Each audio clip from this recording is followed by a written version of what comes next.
আর প্রথম দিনই যুবসাথীতে 5.5 লক্ষ আবেদন। আজ থেকে বিধানসভা ভিত্তিক ক্যাম্প চালু হয়েছে। স্বনির্ভর বাংলার কর্মসূচির প্রথম দিনই ব্যাপক সাড়া। সোমরাজ প্রতিনিধি আমাদের সঙ্গে রয়েছেন। সোমরাজ, আজ কোন কোন প্রকল্পের জন্য আবেদন জমা নেওয়া হয়েছে? দেখো, স্বনির্ভর বাংলা রাজ্য সরকারের একটি কর্মসূচি, যে কর্মসূচির অধীনে আজ থেকে 94টি বিধানসভায় ক্যাম্প করা হয়েছে। যে ক্যাম্পগুলিতে যুবসাথী, লক্ষ্মীর ভান্ডার, ক্ষেত মজুরদের আর্থিক সহায়তা সহ যে 4টি প্রকল্পের ফর্ম বা আবেদনপত্র জমা নেওয়া হচ্ছে, তাতে দেখা গেল প্রথম দিনেই ব্যাপক সাড়া। তার কারণ প্রথম দিনেই 6 লক্ষেরও বেশি আবেদনপত্র জমা পড়েছে এই 4টি প্রকল্পের অধীনে, যার মধ্যে যুবসাথীর প্রকল্পের জন্যই 5.5 লক্ষের কাছাকাছি আবেদন জমা পড়েছে, তেমনটাই নবান্ন সূত্রে খবর। অর্থাৎ যে 6 লক্ষেরও বেশি আবেদন জমা পড়েছে 4টি প্রকল্পের জন্য, তার মধ্যে যুবসাথী প্রকল্পের জন্যই তার 90% আবেদন জমা পড়েছে। তুমি জানো, আজ থেকেই শুরু হলো, আগামী 26শে ফেব্রুয়ারি পর্যন্ত চলবে।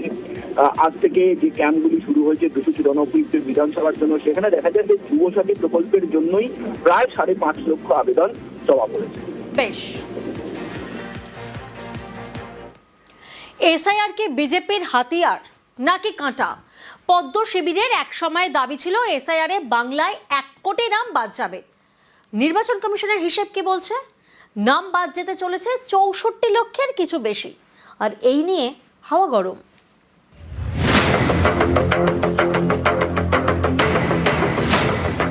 নাম তোলা বা খারিজ করার কমপ্লিট পাওয়ার ইআরওদের।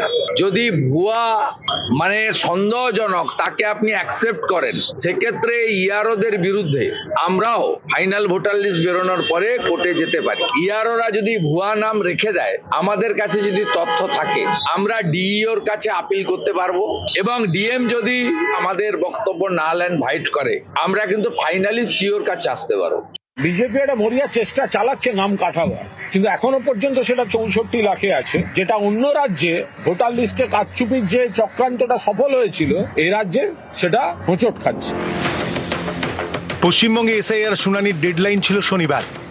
শনিবারের হিসেব অনুযায়ী 64,81,595 জন ভোটারের নাম বাদ যেতে পারে। এ নিয়ে ফের রাজ্য রাজনীতির হাওয়া গরম। কারণ এসআইআরকে একাধিকবার হাতিয়ার করার চেষ্টা করেছে বিজেপি। পদ্ম নেতাদের গলায় শোনা গিয়েছে হুঙ্কার। দাবি করেছেন এ রাজ্য থেকে প্রায় 1 কোটি ভোটারের নাম বাদ যাবে, যা তৃণমূলের ভোট ব্যাংকে প্রভাব ফেলবে। 1 কোটি নাম বাদ যাবে, লিখে রাখুন, ধারে আগে পরে হতে পারে, কিছু করার নেই। আমরা ডেট বানিয়ে দিয়েছি, নাম তো সব কাটবে। তারপরে তো 6 নম্বর, 7 নম্বর, 8 নম্বর ফর্ম রয়েছে, আমরা বসে আছি নাকি? আপনাদের বলি, রাখতে পারবে না।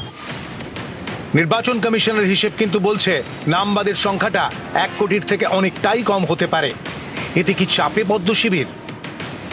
28 তারিখের পরে এই বিষয়ে আমরা বিবৃতি দেব। 28 তারিখের আগে দেব না। আগে ওনারা পুরো তালিকা বার করুন, তারপর আমরা বলবো।